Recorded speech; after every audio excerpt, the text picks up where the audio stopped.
Hello everyone. We are doing some work on clearing the meadow so that we can do some more planting next year, and we're hoping to plant some pinto beans on the hill kind of in the middle part of the meadow.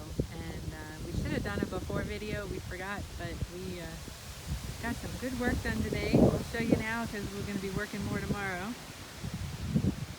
This upper part of the meadow has just some nice little bit of undergrowth, and the small things we're leaving, we're trimming things down so they're not too tall. We really like the princess pines and the ferns. Those are cool, and we're allowing those. There's been some invasive vines that we're pulling out that I don't know where they came from, but they make a big tangle, and there's a lot of prickly stuff too, so we're trying to pull them out. So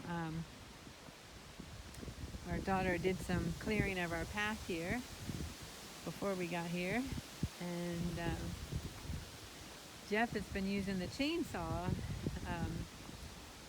to do some clearing, and it has made such a big difference. Before we did this, I guess we worked yesterday too? Yesterday and today. Yesterday afternoon, Yeah. and this afternoon. Yesterday maybe an hour or so, maybe two.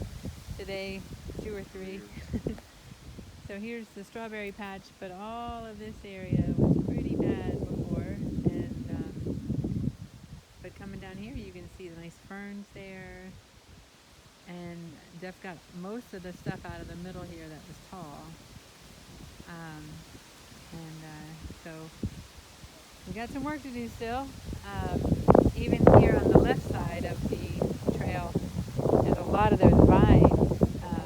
I really don't know what they are. I'd love for someone to tell me, but there's here it is right here. Right there. And when you pull it, there's all these little seeds. These guys right here. And you just pull, and you get these seeds. And seeds aren't popping off now, which is great. Some of the ones where we live down south, you start to pull them and all the seeds go poof, So maybe in the fall, that's when the seeds will do that. So we're trying to get them all out now. But see how this is kind of, you can't really walk through here. And so we're going to thin this out to where it's some small little things, and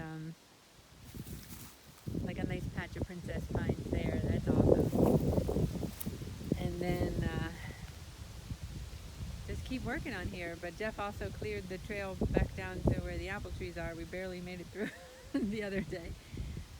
So it's looking good, and we'll show us some videos next day or two, show you our progress. And our goal is to keep working on this until it's a little homestead with some areas where we can have some sustainable food. Mm-hmm.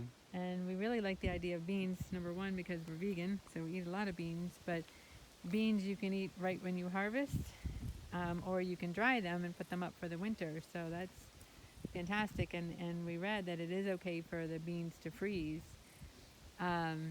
So you can allow them. They don't have to be in a root cellar to keep them. You don't have to can them or anything. Just let them dry and you're good to go. So that seems to me a very sustainable thing for people who don't eat meat. And here we go. We'll look up at this overview here. And then look back at our little cabin.